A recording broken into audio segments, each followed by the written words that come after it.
The police reforms, of course, so much going on about it. But remember, the Parry assigned the committee, they only recently submitted a report to the president, and of course some major talking points, because incidentally the IGPs, retired IGPs, well, also they had their audience with the president and disagreed with some of the recommendations or some of the statements he made. That's Parry Osayinde, who chaired that committee. And then the Minister of Police Affairs, Kele Bolubolade, also disagreeing with some of those matters. And so we've got some interesting developments playing themselves up. But let's take a look at, again, if you haven't seen it, or if you have, that's why we say again. Parry Osayinde's committee first.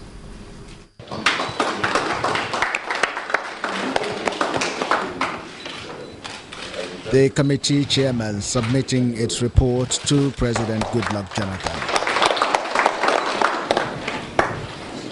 They have worked assiduously for the report since inauguration on February 17, 2012, when they were tasked to identify challenges and factors against effective performance in the police and recommend how the challenges can be addressed. The committee's report, among other recommendations, stressed that the call for state police was unnecessary. Do you know what it is to police a country? Yes. What has happened is this. We are not recommending. They can't do it. If they allow the police council to function, every year the governors of the federation says they are members of the police council. The president is the chairman. The chairman of the police service commission is a member, and the inspector general of police is a member. You come down and bring out your policing plan to the police council. They will now decide on what to do, and then you don't need. The country will break up. Well, take it from me.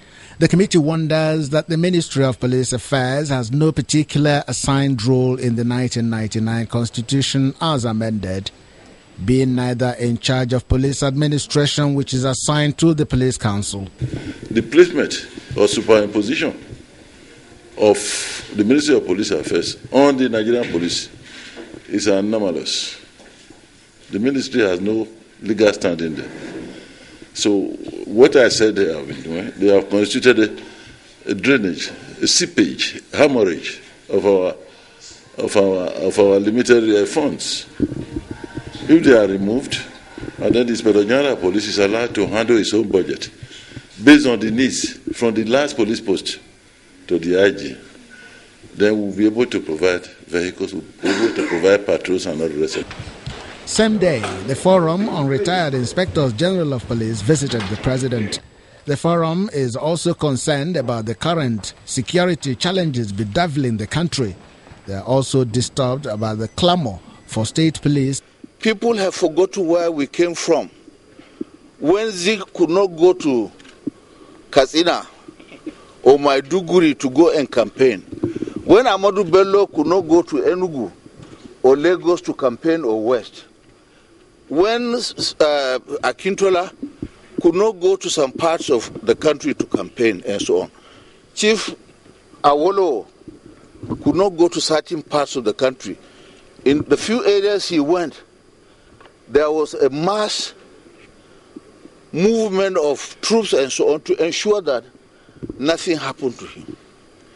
If you want to disintegrate Nigeria, then encourage this sort of thing, Nigeria will be gone. The Forum of Former Inspectors General of Police, however, believes that the cannibalization of police functions, the proliferation of security agencies to handle purely police matters is not in the best interest of security management. They recommend that the aspect of merging these outfits in Orasanya's report with the police should be carried out. Nigerians are watching and waiting to see how the government will implement the reports. Chukwuma Onwekusi.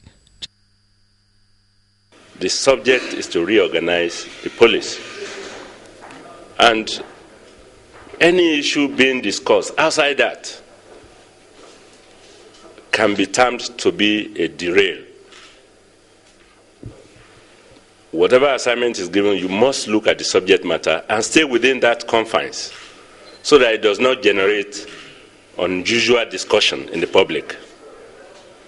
But be that as it may, in a fiat manner, Mr. President in council today constituted a committee to look at this report and produce a white paper which will help to address the matter very quickly because of the insecurity challenges we are facing in the nation.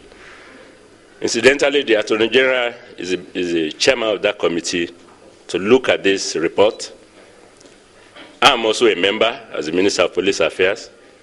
The Minister of State for FCT is a member, and the Minister of Niger's Delta is also a member.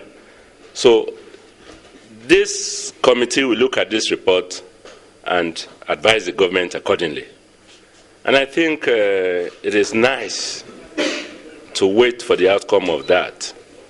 The issue of scrapping the Ministry of Police Affairs, if it is in the report, will be looked at, and if it is not part of the assignment given, that also will be seen.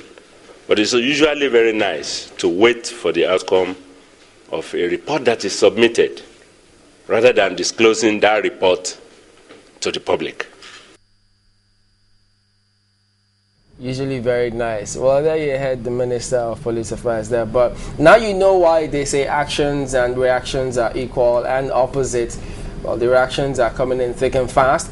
Well, this morning we're joined by Mr. Innocent Chukwuma, who is a criminologist and also done some research about these kinds of matters, police affairs. Thank you for joining us again this morning. Thank you for having me. Well, there we have it in our hands. I mean, people could almost get their response from what has happened as far what to expect. Some already know.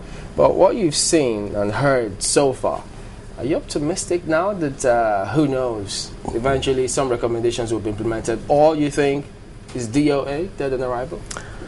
I think it's for the parts that dealt with these areas that the minister seems to be unhappy about, you can consider it dead on arrival. And it's also going to bring a lot of politicization of the report, which unfortunately the chairman of the panel steered up himself with his pronouncements over the other recommendation they made about the state police. And it's unfortunate that a matter like this is going this way, which is also not surprising because that's actually the way the previous panel's report have been dealt with. And believe you me, by the time this panel to look into the report of a previous panel completes its work, you may not recognize the work of the previous panel from this one. But that's procedural, isn't it? It's not that it's out of place. It is procedural in the sense that if you have people who are not already biased about the report